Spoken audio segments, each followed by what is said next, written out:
My name is Sarah Tomchek, and I am a marketing manager for K-12. I will be your host today for the K-12 Blackboard Innovative Teaching Series. And thank you also to Blair from our Client Success team for joining me today. We're always open to new ideas for topics for this series, and please let me know if you're interested in participating in the future. You can either send me an email, and my email address is there, or you can send it to my Twitter handle. Blair will be posting some different questions and things regarding your contact information in the chat, so just be sure to keep your eyes there. And thank you so much for hopping over to this new session. I'm sorry for any hassle that that's caused anyone. We really appreciate your flexibility. Each webinar in this series is recorded, including today's webinar. You can join the K-12 Blackboard Professional Learning community today and stay on top of upcoming sessions, recordings, and available materials. You can join the community by going to the link below, and I'll also post it here for you in the chat. So then you can bookmark it, or you can just get signed up right now. Additionally, you're going to receive the recording as well as the presentation slides a few days after the webinar, and you can be checking for that via the email that you use to sign up for this series. This is just a schedule of some of our upcoming sessions that we have, so please be sure to join us again. On Monday, November 7th at 3:30 Eastern, we're going to talk about how it's all about PD. From Calcasieu Parish, and then you can take a look at the other sessions there too. There is an easy registration link. You can sign up by session if you would like, and here is the registration link for your reference as well in the chat. Okay, and today we have the pleasure of having Lisa present with us. She is going to be talking about teacher-led student-centered instructions. Students in a sophomore English class, after reading 1984, were able to research and collaborate in small groups on a Blackboard wiki. Students were assigned countries, including our own, and were asked to discuss the modern involvement of governments in surveillance techniques. The wiki encouraged collaboration. According to a recent essay on teaching excellence, wikis provide a vehicle for exercising most, if not all, of Bloom's higher order thinking activities, and we know how very important that is as a teacher. Just to give you a little bit more background on Lisa, she is a director of educational technology at the high-tech St. Thomas Aquinas High School in Fort Lauderdale. Lisa is involved in educational technology at the national and international level. She's spoken at the Beijing University Smart Education Conference in China in January of 2016. She spoke specifically on student-centered, teacher-led instruction at the NAIS Technology Conference, Online Teaching and Learning, Blackboard World Conference, Wikis, NMC 2014, 15, and 16, social entrepreneurship, digital branding, digital storytelling, makerspaces, and 3D printing. So she has some great speaker experience there. She served as an expert panelist for the NMC Horizon Report for K-12 in 2014, 13, 14, and 15, and the Horizon Report specifically. She's an active webinar panelist for many EdTech organizations. She is also a freelance instructional designer for the Professional Learning Academy and the OLC. She's most importantly passionate about empowering young children through EdTech sources. And her heart is what brought her technology to children living in abject poverty in order to enrich their lives in a positive way. So without further ado, Lisa, we're so excited to have you here and just your great expertise in this space, and we will give you the floor.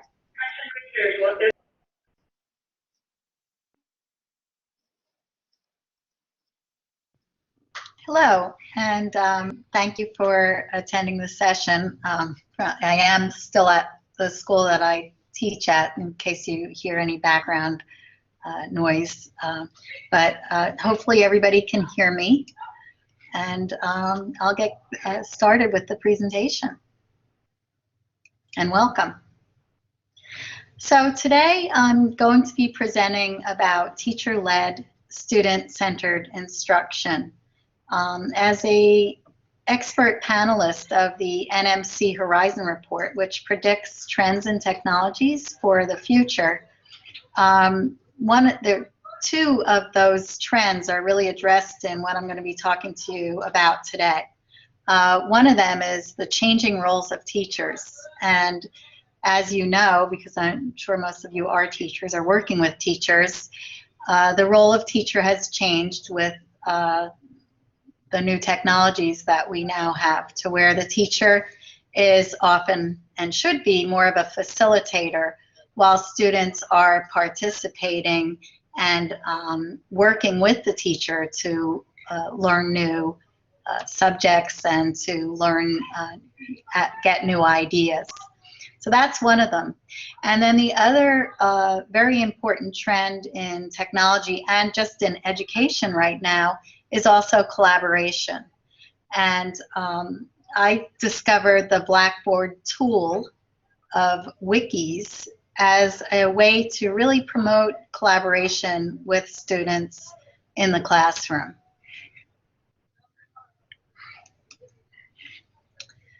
So how did I do it?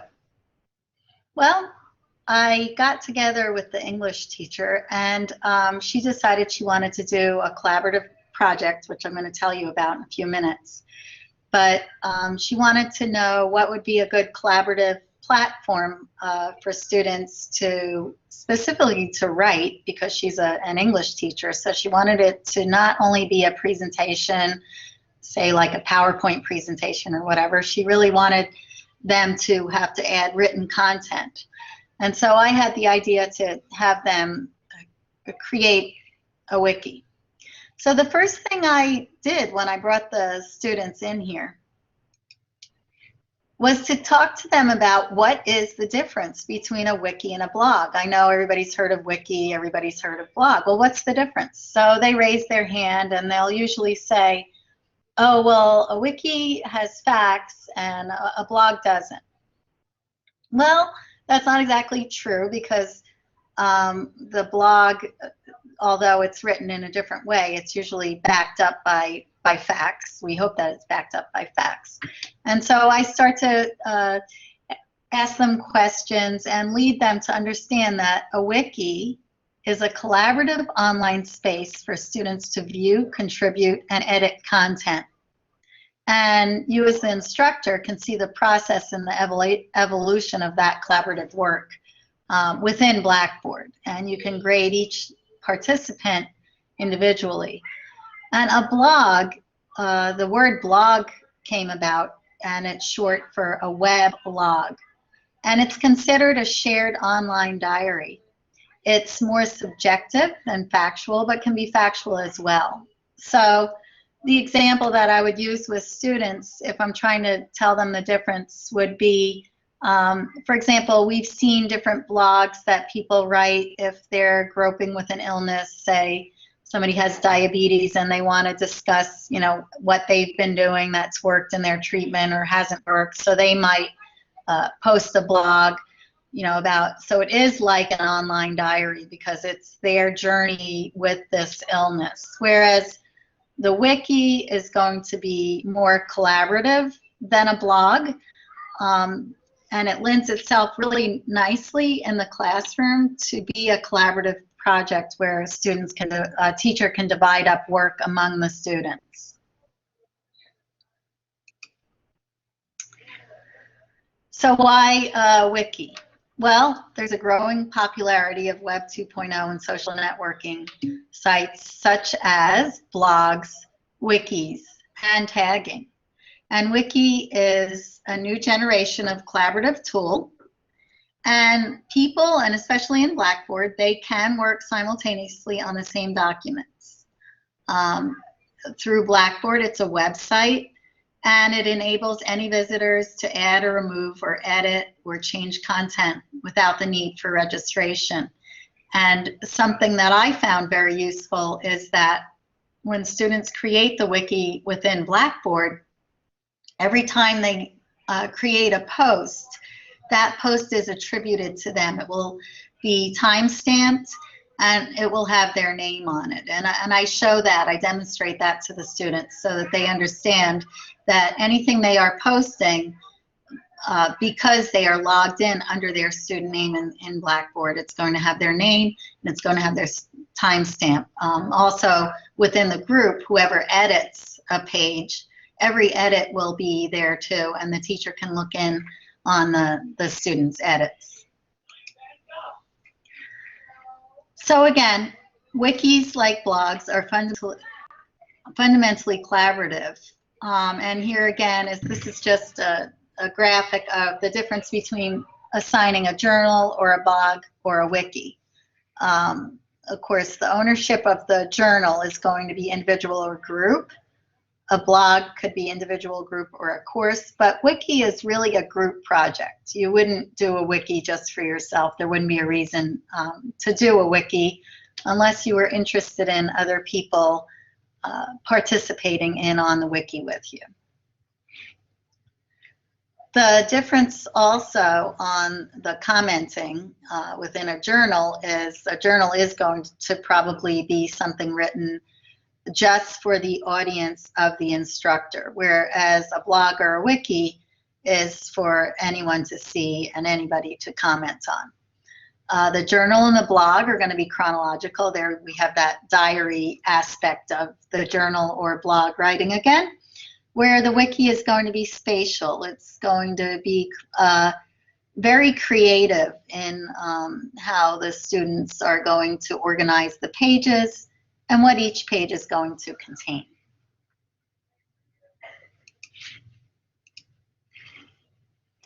So here we go to the nitty-gritty of the project that I did that I have to attribute to Ginny Becker at our school, who's an excellent English teacher.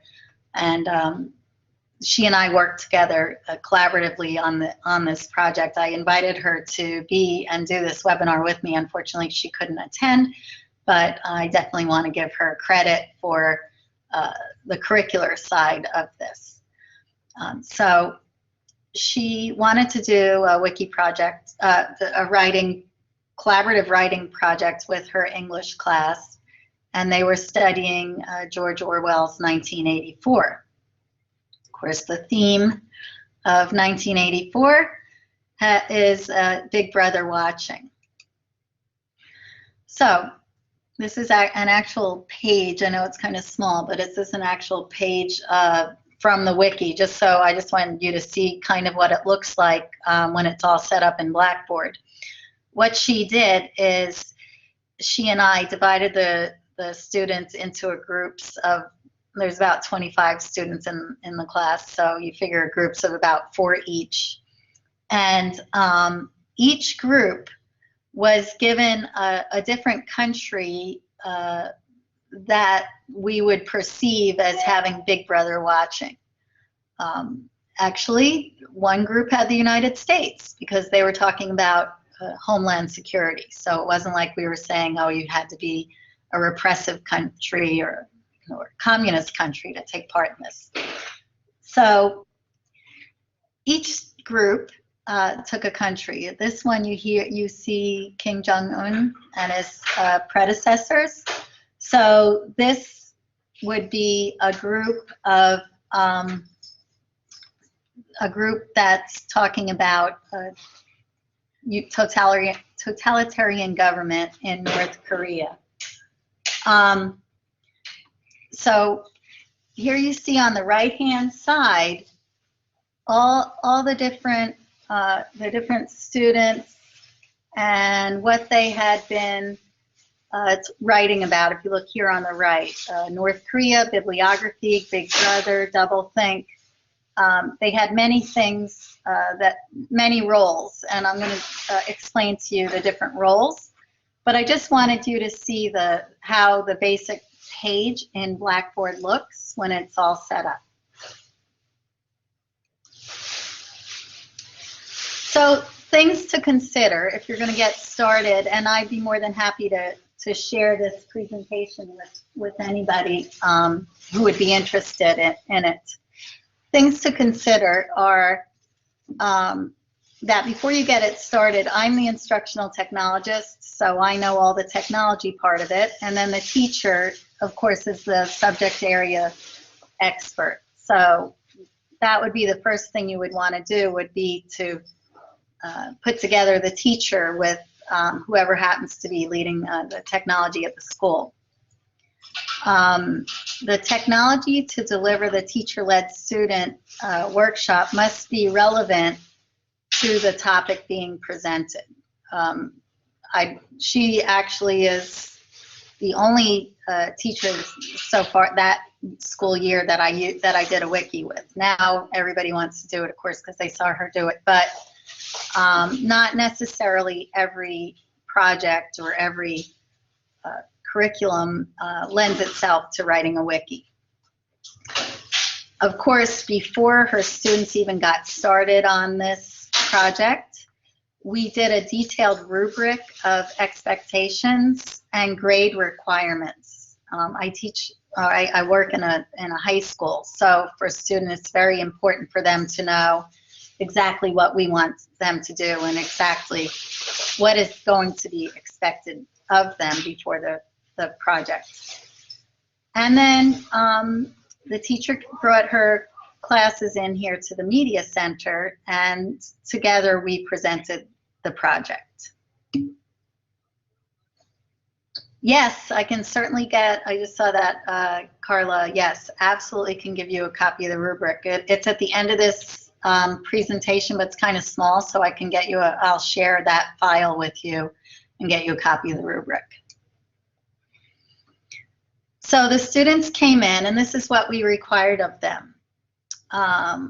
We said that all members of the group must read all material and must agree to the contents of the whole. Okay, wait, I'm looking at the questions here on the side. What are some ways you might assess a student's wiki contribution? That's a great question. Blair, would you like me to assess that, or do you want other people to get involved in that, or you want me to start that? Blair's our moderator here. Yeah, I have a terrible voice. I'm sorry, guys, but I'll chime in. You're welcome to give your thoughts, and then if others want to chime in, we're happy to do that. Sure. Okay. So what you'll see as I move on with the slides, there were certain requirements for this wiki, such as how many videos you have to have in it. She wanted to include a political cartoon. She wanted to include some writing. She wanted the landing page of the wiki, the very first page that you use, to look very visual. So she made a rubric that gave credit for the different aspects of the different pages, as well as, and I haven't gotten there yet, in the rubric, the role, each member of the group was assigned a role, and so that was given points in the rubric as well. I don't know if anybody else wants to chime in on that, but if not, I'll just keep going. Okay, so the first person, we had to explain to the students that the first person to contribute would be making the quote-unquote landing page of the wiki. So right there, the collaboration had to begin really right from the first minute of the project, because together the students had to decide what they wanted that front page, which is the first thing you see of the wiki. What did they want it to look like? Did they want to have a picture on it? Did they want to have a political cartoon on it? Did it have a lot of text? What type of a feel was it going to have? So right away they had to get into the group and they had to decide what they were going to be doing. They were told to remember all the elements, and that goes with the rubric that I'm going to show you at the end. We had it listed out exactly how many elements they had to have and what those elements were. We assigned duties and roles to the students. So there were actually 3 main duties, and then we added a 4th in case some groups had had an extra student or 2. So here were the duties. General editor, make certain that others fulfill their responsibilities. checks all grammar and writing, and checks the details of the bibliography. The assistant general editor, and that was if we had groups of 4. This class happened to have groups of 3 and then just a couple of groups of 4. Was a co-editor actually and assisted the general editor. The technical editor takes charge of technical aspects of the proper functioning of the wiki page. They were the ones who really had to get good about, and I did work with the students to show them how you would embed a video as opposed to just putting in a link, and how you would embed pictures and things like that. And this is all done within Blackboard, and it's really easy to teach, and the students caught on really quickly. The artistic editor takes charge of the beauty and symmetry of the wiki page and assures everything looks and is presented the way it should be. Because at the end, once students completed the wiki, they did present their wikis. So part of the rubric was the layout of the wiki and then the final product. So here's where we get into a little bit of the pedagogy guidelines. For Bloom's taxonomy, we want to be cognizant of giving a lot of prompts for students. As far as the analyzing level, they had to research how cultures view government interference. And so they really required some very high level thinking. I actually have just started this project again just this last week with another class, and already they came up just in trying to think about different cultures and our own culture and government interference. One class even brought it down to the level of our school and our class and making this wiki, because the wiki created in Blackboard, the teacher sees everything everybody's posted, everything everybody's edited, the amount of participation, and they said, well, that's kind of like Big Brother watching too. So I just thought that was, as far as that whole analyzing and the higher level thinking skills, I thought that was pretty neat that they made that connection. Because they're collaborating as a group, it required valid research on the subject to be investigated. And because whenever I work with the students on any type of a project using the technology, I really try to explain to them that, and this is another thing from the technology trends and trends in education, is that we want students to have authentic learning experiences, and we want whatever they're doing to be relevant. So doing this wiki, and they were actually doing research on very interesting contemporary topics. So that was a good one. And the next thing is students pulled from the information that each individual member had gathered to compare and contrast cultures. So they reached the highest level of Bloom's taxonomy. They created, in their study of a government's control of its citizens, individual team members found information about reasons for government surveillance over time, and then they shared it in the individual pages. They created, as I said, they created an authentic document, and they created a page, actually a wiki, that served as a resource for other students studying the book 1984. The process of giving them ownership through the publication of the wiki resulted in a high-level engagement. And what I mean by that is that when they were done, another English class that was studying 1984, that maybe they were doing another project or they didn't even do a wiki, and they wanted to have a better understanding about what was going on, they could get access to this wiki made by this group of students. So that was really interesting. And then once the wiki was finished, one of the requirements also was that each group had to read another group's wiki and make some comments on that wiki as well.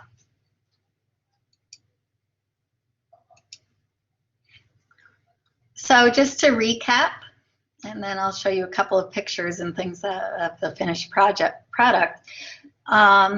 So in order to encourage equitable contributions, we had to assign roles. We had to have an organizer to manage the logistics and an editor to polish the material.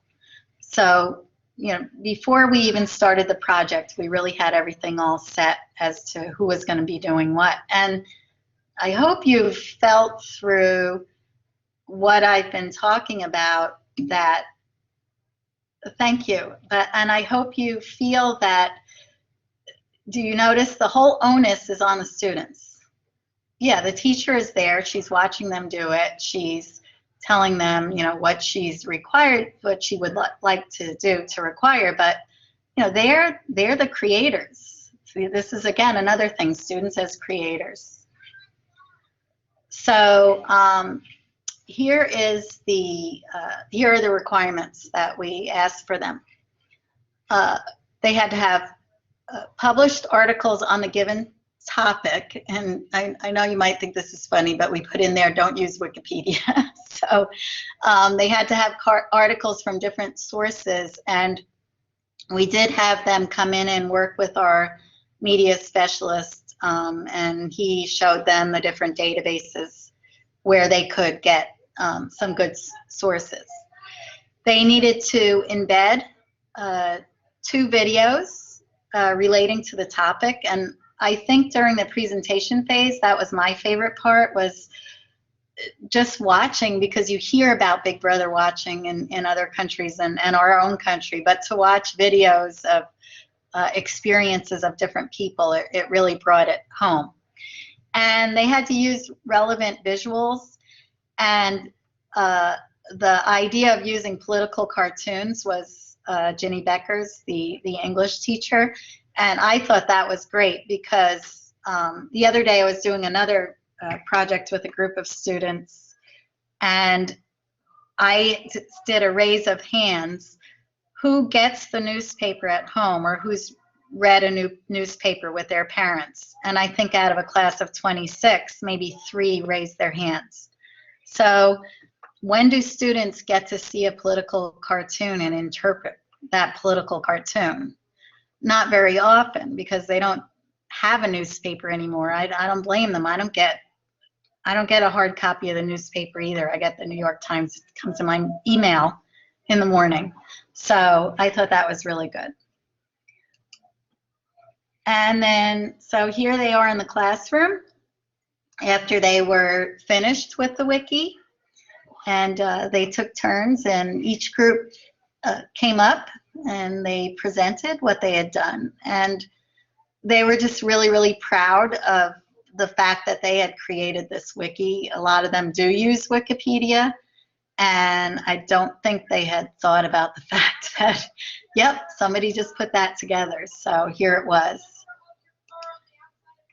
Oh, so here's the part about the rubrics, where I know you can't really see this as an example, actually, Wiki rubric from Read, Write, and Think. But I have several other ones, plus Ginny Becker's rubric that I can definitely share with you. If you're using a wiki to enable small group collaboration, you'll create a grading rubric, right? But part of the rubric will be the writing aspect, and the other part is going to be group collaboration. So you may want to create 3 rubrics, 3 categories of the rubric for collaboration: self, peer, and teacher assessment. And you can conduct formative assessments of collaboration, and a formative assessment might just be watching how they're working together. Or again, in Blackboard, it always records all the participation of every single student. And if they're going to be creating a wiki as a website to showcase, well, then you would want to be evaluating the students just on the project part. I have put a link here. Read, Write, and Think produces, and I really looked a lot. I did a lot of research for Wiki rubrics, and I found that Read, Write, and Think produced some really good ones. I know it's small here, but this one had content, organization, attractiveness, contribution to the group, and accuracy. Because you don't want to overload the rubric either. It should be simple and concise and really hone in on the skills that you're looking for when the students are doing this. So after the whole thing was said and done, we tried to gather some statements from the students. I always like to hear how the students liked or didn't like something that we worked on. Thank you, Sarah. So the convenience of being able to work from home, they loved that, because even though they were working as a group, they could each just add or edit from home, comment back and forth to each other. They could leave comments while doing their work. This one says use of wikis help groups to see who's performing well, who's not participating. And that sometimes, students don't like group projects because that same one or two students always feel like, oh, well, we do all the work. But this one, it's very transparent. I mean, you see who's gone on and when they've gone on and when they've edited it and what they've done. And I think the use of wikis within groups benefits the group members and the facilitators alike. So that was nice, because not only are the students enjoying doing it, it's really easy for the teacher to facilitate and to help them create really a good project. So at the end, we also created some student surveys, and these would be some questions. Oh, I am so glad. I'm getting from Carla. Did any math teachers participate? Okay, I'm going to stop this here. I'm going to see if I can be brave enough to share a screen here. Hold on. Yes, we got it. Okay, so I'm going to share this. And I'm going to kind of stop there and veer off for 1 second. And I hope I hope everybody can see what I've just put up. I don't know if you noticed, Carla. Carla just asked me about do any math teachers participate. So Carla, this happened this morning. I had gotten together with the calculus teacher, and he wanted to do something with his calculus classes. And so I said, well, why don't we do some collaborative work with your calculus students? So what we did is we went on to brilliant.org. I don't know if you've seen brilliant.org, but brilliant.org is actually a website where math teachers can, or math students, it's also an app, which was really cool. I don't have the pictures here, but they also took out their, we let them all take out their iPhones, which they thought was really cool, and get the app, so that we told them this would be a resource for them when they're at home. If they get stuck on something with calculus, that they could use this website. Well, it turns out that the website is a wiki. And what the students do is they log on to brilliant.org, and it has different, you can click on calculus, and then under calculus it has all the different categories of calculus. And then they can click on example problems within whatever category that they're doing. They're doing indefinite integers. I actually learned about calculus today. And the funny thing is, they loved it, first of all, when we told them and showed them the other students, because it's a lot of college students on there too. So these high school calculus kids thought that was really cool that they were on this website where these other brilliant, I like it that they name it brilliant.org. But I mean, it starts all the way down at Algebra 1.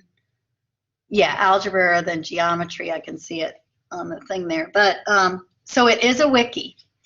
And once you log into that, so I was just testing this out with them actually. So I got an account and I logged in, and this is our media center, and we have 6 display boards all throughout the media center. And so there were like 20 students in the class. So they broke up into groups, and they each had a display in front of them.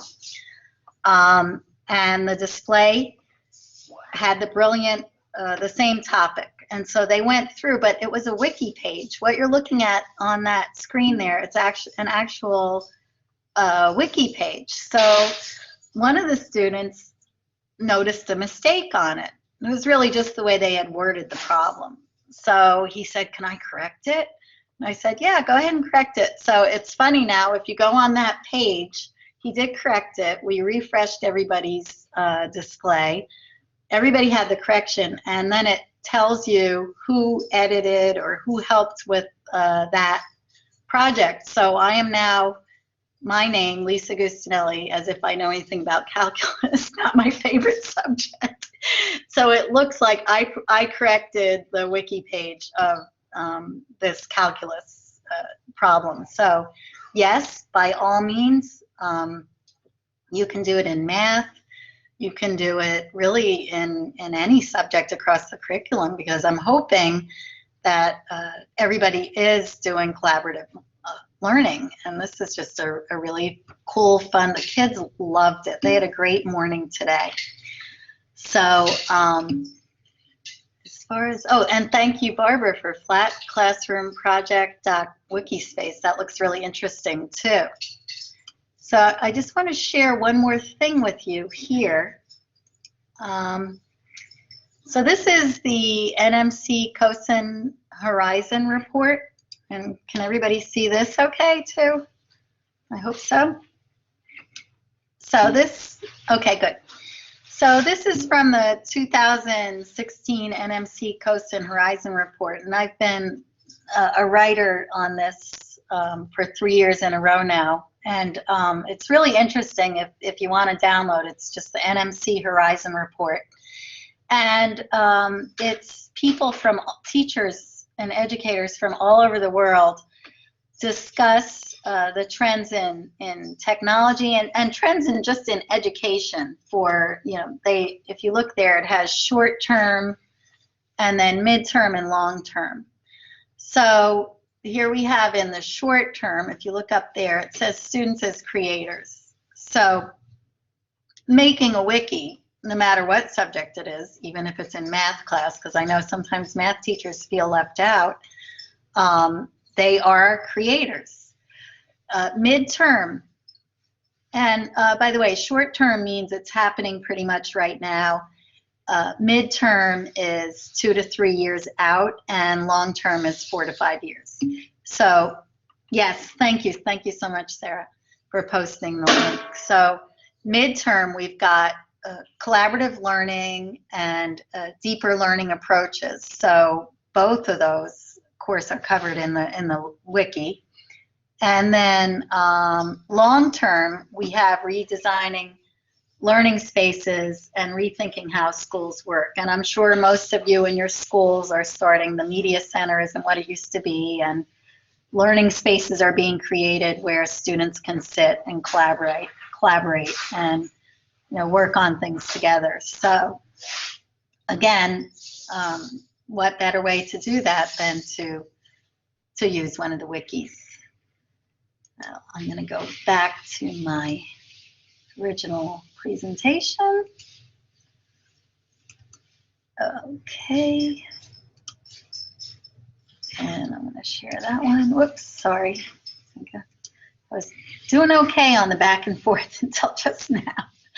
Okay, so we're back to, I kind of veered off on that, but that was a great question about using the math, about we have math, because I was really excited that I did that math project today, the same day that we were going to be doing this. But so here are some questions that you might want to ask students, and I hope, I'm going to end here in a minute, and I want to hear from you too, because I think you have just some, I think you're the experts, and I like to hear from you too.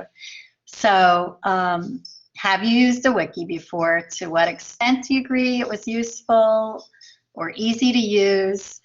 To what extent do you agree that access to the wiki was convenient and reliable? To what extent do you agree that the supporting material was helpful?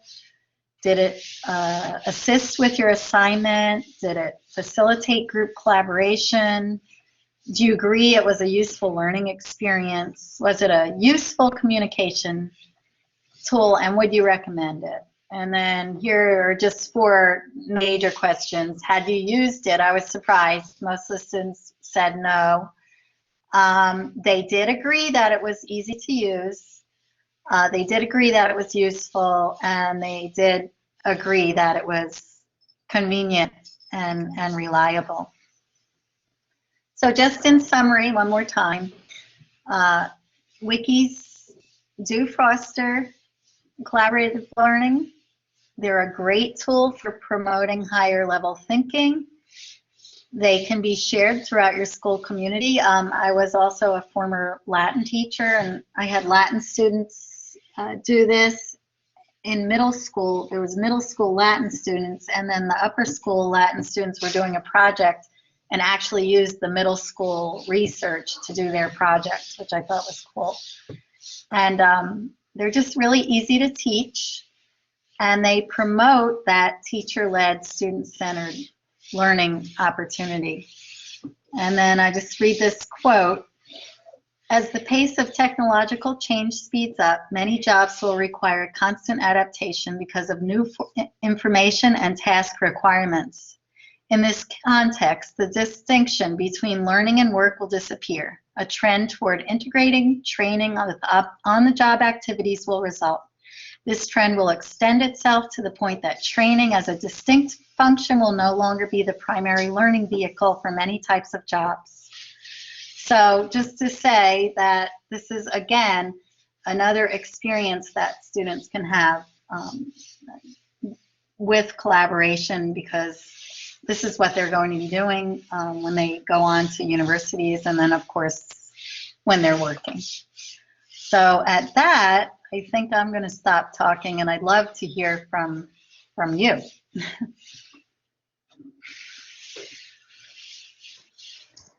Thank you so much, Lisa. This has been wonderful. And this is Sarah. Please feel free to type any questions that you have in the chat, or feel free to share best practices if any of you have ever tried this or something similar.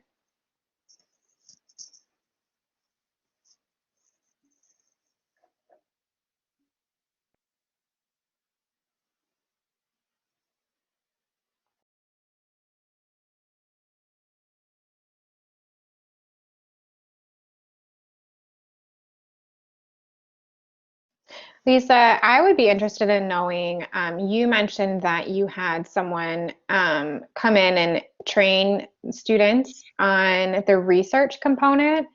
Is there a database that the different research options were given? Were there books that were offered? Can you touch a little bit more on that particular component?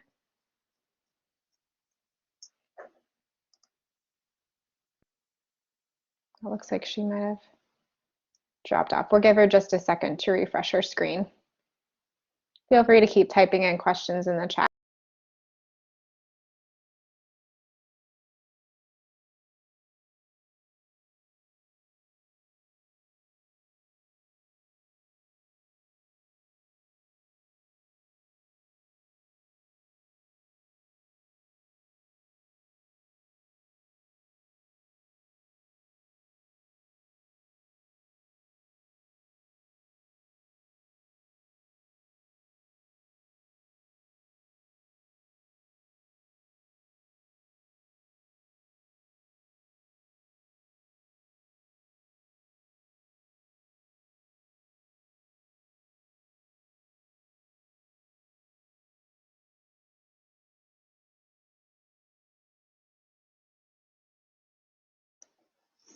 I resent Lisa the link to the present or to the session, so hopefully she'll be be able to hop back on with us. We'll give her just a minute here.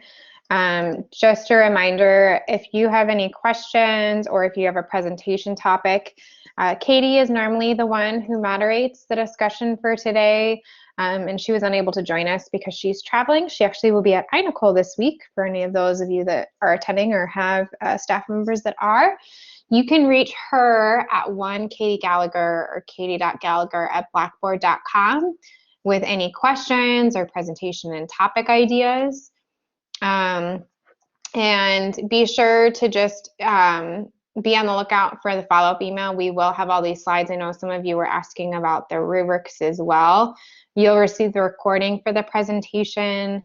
And don't forget to join the BITS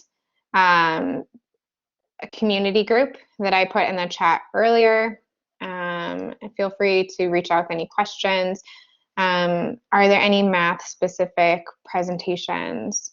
Yep, I think those are great questions, Carla. So we'll see if Lisa's able to hop back on with us. If not, I'll be sure to send along those questions to her. Barbara, so glad that you enjoyed the presentation today, and thanks for your interaction as always.